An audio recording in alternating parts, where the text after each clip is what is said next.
Assalamualaikum warahmatullahi wabarakatuh. Selamat datang di kelas pengetahuan gempa. Di pertemuan minggu kemarin kita sudah sama-sama membahas atau mempelajari tentang beberapa karakteristik gempa, dimulai dari definisi gempa itu sendiri, lapisan yang ada di dalam bumi atau lapisan bumi, dan juga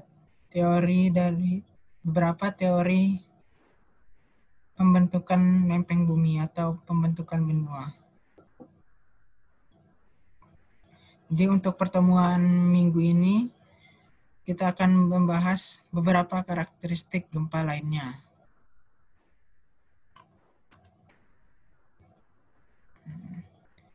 Yang pertama yaitu tipe-tipe gempa. Berdasarkan tipe gempa, dibagi menjadi 4. Ada gempa vulkanik, gempa tektonik, gempa ledakan, dan gempa runtuhan. Gempa tektonik ini merupakan umumnya paling besar dibandingkan jenis-jenis gempa yang lain. Erat kaitannya dengan hubungannya dengan aktivitas lempeng tektonik baik skala regional maupun global.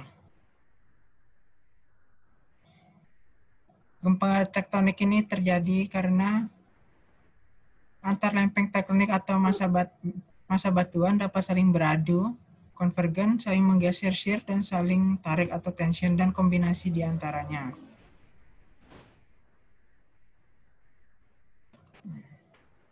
Yang kedua yaitu gempa vulkanik. Gempa vulkanik diakibatkan karena adanya aktivitas vulkanik ataupun gunung berapi. Gempa vulkanik dapat terjadi saat proses keluar paksanya magma panas ke atas permukaan tanah. Jadi karena magma keluar dari dalam tanah ke permukaan tanah, menyebabkan adanya getaran tanah yang menyebabkan terjadinya gempa vulkanik. Untuk gempa vulkanik ini intensitasnya lebih kecil daripada gempa tektonik.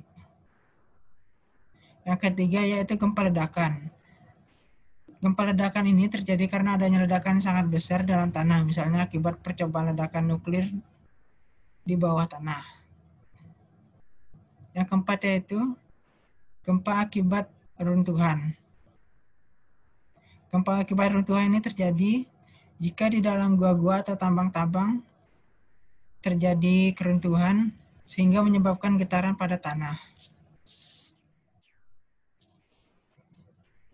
Untuk mekanisme terjadinya gempa, ada satu teori yang menjelaskan tentang mekanisme ini, yaitu bernama teori elastic rebound.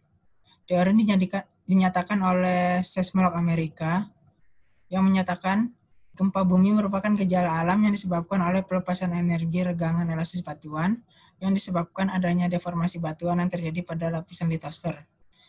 Deformasi batuan terjadi akibat adanya tekanan stres dan regangan strain pada lapisan bumi. Tegangan yang terjadi dapat berupa tegangan geser horizontal maupun tegangan geser vertikal. Tegangan dan regangan batuan terus bertambah sesuai dengan berjalannya waktu.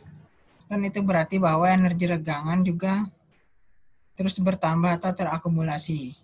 Apabila kekuatan atau tegangan batuan maksimum telah dilampaui, maka terjadilah rusak geser atau pecah secara tiba-tiba pada batuan tersebut. Rusak geser atau pecahnya batuan secara tiba-tiba tersebut mengakibatkan sebagian energi yang terakumulasi dilepaskan. Energi yang dilepaskan merambat ke segala arah dan menggetarkan permukaan tanah yang kemudian dikenal sebagai gempa bumi. Setelah pecah, massa tanah batuan akan berusaha kembali dan bahkan melampaui bentuk semula, tetapi belum tentu dapat kembali ke posisi semula.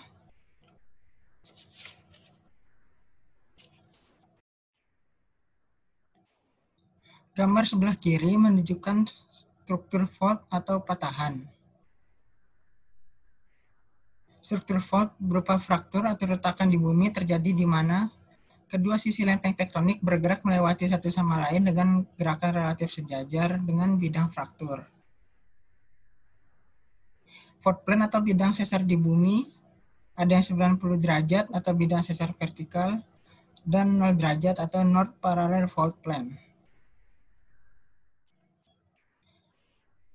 Ada beberapa tipe fault yang dibedakan menjadi tipe slip, tipe tegangannya, dan juga tipe patahan atau model patahannya.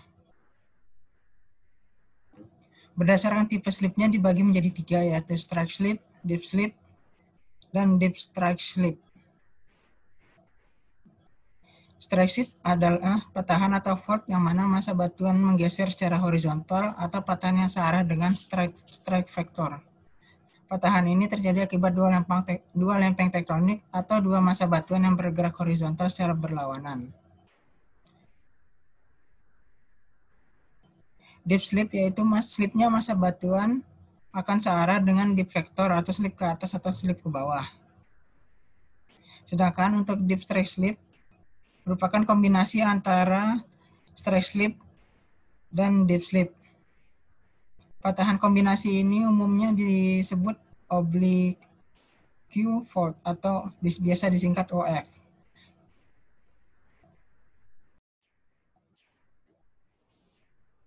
Tegangan yang terjadi di tipe strike slip yaitu tegangan geser yang dibagi menjadi 2, yaitu right lateral fault dan left lateral fault.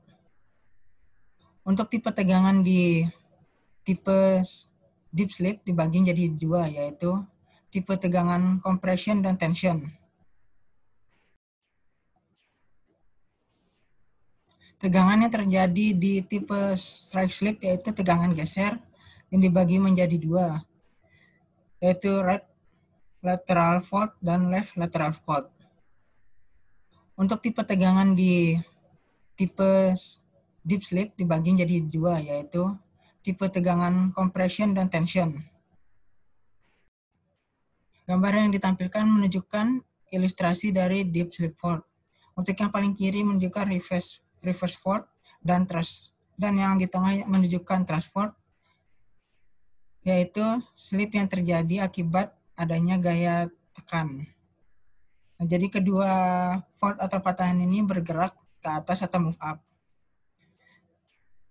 Normal fault ini menunjukkan patahan akibat gaya tarik, maka pergerakannya yaitu move down atau bergerak ke bawah.